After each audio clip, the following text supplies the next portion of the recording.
नमस्कार दोस्तों। हम सब जानते हैं इस माहौल में कि कोविड-19 से उत्पन्न शीघ्र अंधेरा हटेगा।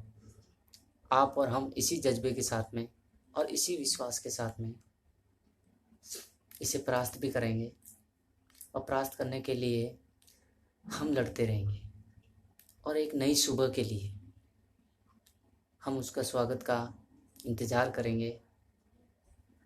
और इसी इंतज़ार और इसी आशा के साथ में मैं कुछ ज़्यादा नहीं कहूँगा। जो ये महामारी है, आप जितना इससे बच सकते हो उतना बचिए, लेकिन कभी डरिए मत, क्योंकि हमेशा जो डर गया वो घर गया। जो डर गया वो घर गया। जो डट के रह गया, कहते ना, जो डट के रह गया वो हमेशा उसका सामना किया। तो खुद बीमारी है ना, खुद ब खुद चल जाएगी। ये एक छोटी सी बीमारी समझ के आप इसको, लेकिन अपने दिमाग में ये बैठाना है कि इस बीमारी के ज़रिए लोगों को जागरूक, हालांकि गांव के अंदर इतना जागरूक नहीं हो पाते हैं, तो जितना हो सके उतना समझाइएगा कि हमें क्या करना है। इसी के ज़रिए आज मैं बच्चों को इंग्लिश मीडियम के अंतर्गत और हिंदी मीडियम के अंतर्गत जो मेरा टॉपिक अगर अच्छा लगे तो आप इस चैनल को सब्सक्राइब कीजिए और ज़्यादा से ज़्यादा लाइक एंड फॉलो कीजिए। और जो आपने देखा है, जो मैंने कहा है, इस दिमाग में कि क्या कहने वाला है, इसके ज़रिए में मत रहना। बस इतना सा सोचिएगा कि वो इंसान क्या कह रहा है, कहना क्या चाहता है। अगर किसी इंसान की बात सुनोगे तभी आपका दिमाग चलेगा। अगर आप खुद की बात कहना चाहोगे तो आप रुक जाओगे वहीं का वहीं। इसीलिए जितना हो सके उतना काम करिए कि आप इस चीज़ के माहौल में, और जो ये महामारी है इसके लिए, क्योंकि बच्चों को ज़्यादातर अभी ज्ञान नहीं मिल पा रहा है, तो कोई कोई क्लासें ऐसी है कि ऑनलाइन क्लासेस चला रहे। मैं अपने चैनल के ज़रिए बच्चों को, छोटे बच्चों के अंतर्गत और बड़ों के, जितना भी हो सके, मेरे से जितना हो सके, मैं और भी मेरे जैसे साथीगण हैं, वो भी इस चैनल के या और भी चैनल के ज़रिए आपको पढ़ाने की कोशिश कर रहे हैं। हो सके तो जितना अच्छा टॉपिक लगे, जिस किसी का भी टॉपिक अच्छा लगे, आप उसको पढ़िए।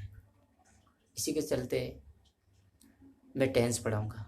टेंस के बारे में आप सभी लोग जानते ही हो। हिंदी में बोले तो उसे काल कहते हैं। क्या कहते हैं हम?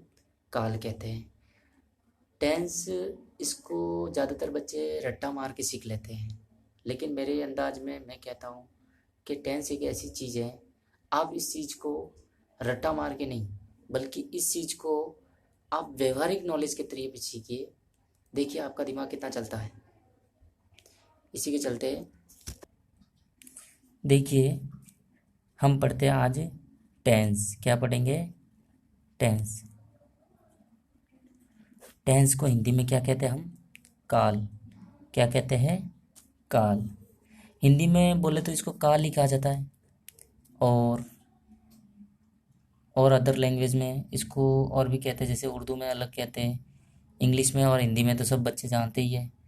और टेंस होते कितने हैं, थोड़ा इस चीज़ के भी ध्यान दीजिए कि टेंस वर्तमान काल हिंदी में बता रहा हूँ मैं। दूसरा होता है भूतकाल। तीसरा होता है भविष्यकाल। तीसरा कौन सा होता है? भविष्य काल। अब वर्तमान काल क्या होता है? वर्तमान काल ही जो अभी समय चल रहा होता है ना, जैसे जो अभी समय चल रहा है, जो समय अभी, जो वक्त, जो समय जो अभी चल रहा है, वो कौन क्या कहलाएगा? वर्तमान काल। और जो बीत चुका है, जो बीत चुका है वो कौन सा काल कहलाता है? भूतकाल। कौन सा कहलाता है? भूतकाल। अब जो भविष्य काल कहता है, भविष्य काल कहते हैं हम जो आने वाला है, जो आने वाला है, जो समय आने वाला है, हम उसे क्या कहेंगे? भविष्य काल। अब वर्तमान को इंग्लिश में हम लोग क्या कहते हैं? Present tense. क्या कहते हैं हम? Present tense. अब भूतकाल को हम क्या कहते हैं? हम पास्ट टेंस। क्या कहेंगे हम? Past tense. और भविष्य काल को हम क्या कहेंगे? Future tense. क्या कहेंगे हम? Future tense. इन सब के पीछे टेंस, टेंस मतलब फ्यूचर मतलब भविष्य काल, दूसरा पास्ट टेंस मतलब भूतकाल, और जो प्रेजेंट टेंस है मतलब जो समय अभी जो चल रहा है वो क्या कहलाता है? हमें वर्तमान काल। अब जो वर्तमान काल है, अब जो इनके जो वर्तमान काल है, जो भूतकाल है, जो भविष्य काल है, इन तीनों में एक जो प्रेजेंट टेंस है इसके टोटल कितने भाई होते हैं? 4 भाई होते हैं। अब जो पास्ट टेंस है इसके भी कितने भाई होते हैं? 4 भाई। फ्यूचर के भी कितने भाई होते हैं? 4 भाई। ये तीनों भाई मिला के कितना हो जाते हैं? 12 ब्रदर। मतलब टोटल 12 भाई हो जाते हैं। टोटल कितने भाई हो गए? 12। अब देखिए इन 12 भाई में सबसे पहले कौन सा होता है? इनडेफिनेट। इनडेफिनेट जिसको हम सिंपल टेंस के तौर पे भी जानते हैं, जिसको हम सिंपल टेंस के तौर पे भी जानते हैं। अब इनडेफिनेट किसे कहते हैं? जो समय निर्धारित नहीं होता है, मतलब अनिश्चित। क्या बोलते हैं हम इसको? अनिश्चित। जब में इसमें समय निर्धारित नहीं होता है, इसमें समय क्या नहीं होता है? समय निर्धारित नहीं होता है, इसमें समय निर्धारित नहीं होता है। इसमें मतलब कोई काम तय नहीं होता है। क्या मतलब इसका? अनिश्चित का मतलब इसमें कोई काम तय नहीं होता है। उदाहरण के तौर पे जैसे कि मैं फुटबॉल खेल रहा हूँ, जैसे मैं फुटबॉल खेल रहा हूँ। अब मैं फुटबॉल खेल रहा हूँ, ठीक है। अब मैं फुटबॉल खेल रहा हूँ मतलब आई प्ले फुटबॉल, ठीक है। तो इंग्लिश में क्या बोलेंगे? I play football. मतलब इसमें समय मतलब कब से खेल रहा है, कब तक खेलेगा पता नहीं, आगे कब तक खेलेगा पता नहीं, कब से खेल रहा है कब तक खेलेगा पता नहीं, मतलब इसमें पता नहीं। तो ये तो मतलब इसमें क्या हो जाता है? अनिश्चित। मतलब इसमें समय का निर्धारित नहीं होना होता है। तो वो टेंस कौन किस क्या कहलाता है? हमेशा सिंपल टेंस। दूसरा होता है कंटिन्यूस। दूसरा कौन सा होता है? कंटिन्यूस। उसको बोलते हैं कंटिन्यूस। कंटिन्यूस मतलब इसमें वक्त होता है, जो समय है वो जो चलते रहता है, जो चलते रहता है। इसमें समय या चलते रहना या फिर जारी रहना, इसमें भी कब तक, जैसे कि कब तक चलेगा कब पता नहीं, इसमें भी मालूम या फिर किसी को वक्त का समय का पता नहीं। क्योंकि जैसे कि कोई भी काम कर रहा होता है, जैसे मैं फुटबॉल खेल रहा हूँ, मैं फुटबॉल खेलता रहूँगा, या फिर मैं फुटबॉल खेलता हूँ।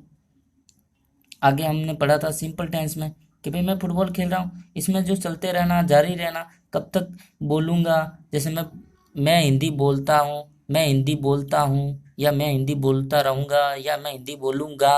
अब वो काम जो काम कर रहा है, जैसे मैं हिंदी बोलूँगा, मैं हिंदी बोलूँगा। अब मैं हिंदी बोलूँगा मतलब मैं कब से बोल रहा हूँ, कब तक बोलूँगा, आगे कब तक बोलूँगा पता नहीं। मतलब इसमें मालूम नहीं, इसमें मालूम नहीं। जब मालूम नहीं है तो इसमें काम चल रहा है, इसमें काम चल रहा है, लेकिन इसमें काम शुरू भी तो है। शुरू क्या है? कि मैं हिंदी बोलूँगा। जो समय चल रहा है, जैसे मैं फुटबॉल खेल रहा हूँ, इसमें काम क्या है? कि मैं फुटबॉल खेल रहा हूँ। तो आई एम प्लेइंग फुटबॉल। तो मैं फुटबॉल खेल रहा हूँ, लेकिन वो कब तक चल रहा है? इसमें काम चल रहा होता है, मतलब जारी रहता है, आगे का मालूम नहीं होता है। तीसरा आता है हमारे पास में परफेक्ट टेंस। तीसरा कौन सा आता है? Perfect tense. जिनमें परफेक्ट टेंस में हमेशा ध्यान रखना, इसमें काम जिनमें काम पूरा हो चुका हो, जिनमें काम पूरा हो चुका हो, जिनमें काम पूरा हो चुका हो। जैसे मैं फुटबॉल खेल चुका हूँ। अब मैं फुटबॉल खेल चुका हूँ, मैं फुटबॉल खेल चुका हूँ। इसमें चुका हूँ, चुकी है, चुका हूँ, जो भी ये चुका है मतलब लास्ट का जो वर्ड आता है, मतलब जो काम खत्म हो जा रहा है, जिसमें काम पूरा हो चुका होता है, उस वो कौन सा टेंस हमेशा गिना जाता है? परफेक्ट टेंस में। इसमें कौन सा टेंस गिना जाता है? परफेक्ट टेंस में। चौथा आता है perfect continuous tense, perfect continuous tense. ठीक है। अब परफेक्ट कंटिन्यूअस में मतलब आगे आने वाले, आगे आने वाले समय में भी जारी रहेगा। मतलब आगे आने वाले समय भी जारी रहेगा। इसमें हो भी चुका होता है, जैसे काम कोई भी होता है तो वो हो भी चुका है और जारी भी रहेगा, और जारी भी रहेगा। जैसे एग्जाम्पल के तौर पे क्या बोलते हैं हम? मैं सुबह से फुटबॉल खेल रहा हूँ, मैं सुबह से फुटबॉल खेल रहा हूँ। तो इसमें क्या होता है? दूसरा एग्जाम्पल क्या है? जैसे मैं पिछले 5 सालों से हिंदी बोल रहा हूँ, मैं 5 सालों से हिंदी बोल रहा हूँ, मैं पिछले 5 सालों से हिंदी बोल रहा हूँ। लेकिन इसमें काम हो भी चुका है और जारी भी रहेगा। मतलब मैं सुबह से फुटबॉल खेल रहा हूँ, सुबह से खेल रहा हूँ, और खेल रहा हूँ, मतलब इसमें जारी भी रहेगा। मतलब काम तो जारी है लेकिन काम हो चुका है, मतलब खेलना उसका कारण प्रारंभ हो चुका है, लेकिन वो कब तक खेलेगा पता नहीं। इसमें जब पता नहीं। हाँ, तीसरी बात आती है कि ये चारों भाई, अब इनमें जैसे कि एक टेंस है, जैसे प्रेजेंट टेंस है। अब प्रेजेंट के कितने भाई होते हैं? चार। ये चार क्या होता है? जैसे प्रेजेंट है, इस प्रेजेंट को इस सिंपल टेंस के आगे आगे लगाना होता है। जैसे present simple tense, present continuous tense, present perfect tense, present perfect continuous tense. तो इसके टोटल कितने भाई हो गए? चार भाई। दूसरा कौन सा आता है? Past tense. दूसरा कौन सा आता है? Past tense. पास्ट टेंस में सबसे पहले में इस पास्ट को भी क्या खाली ये नाम ही, खाली ये नाम ही क्या रखना है? इनके आगे रखना। जैसे पास्ट इनडेफिनेट टेंस या पास्ट सिंपल टेंस। दूसरा होता है पास्ट कंटिन्यूस टेंस। तीसरा होता है past perfect tense, past perfect continuous tense. तो मतलब इसके भी कितने भाई हो गए? चार भाई। लास्ट में कौन सा आता है? Future tense. फ्यूचर टेंस में future indefinite tense, future continuous tense, future perfect tense, future perfect continuous tense. मतलब एक के कितने भाई है? चार। इसके भी चार, इसके भी चार। अब इन चारों का जो आगे है वो कैसे पढ़ेंगे हम? आगे के वीडियो में मैं बताऊंगा कि एक एक टेंस कैसे पढ़ेंगे हम। लेकिन आज हम बताएं कि भाई इन तीनों के टोटल कितने भाई होते हैं? 12। मतलब एक टेंस में जैसे प्रेजेंट में है तो उसमें चार, पास्ट में है उसमें भी चार, फ्यूचर में है उसमें भी चार। आगे हम पढ़ेंगे, देखते रहिए आगे का वीडियो। धन्यवाद।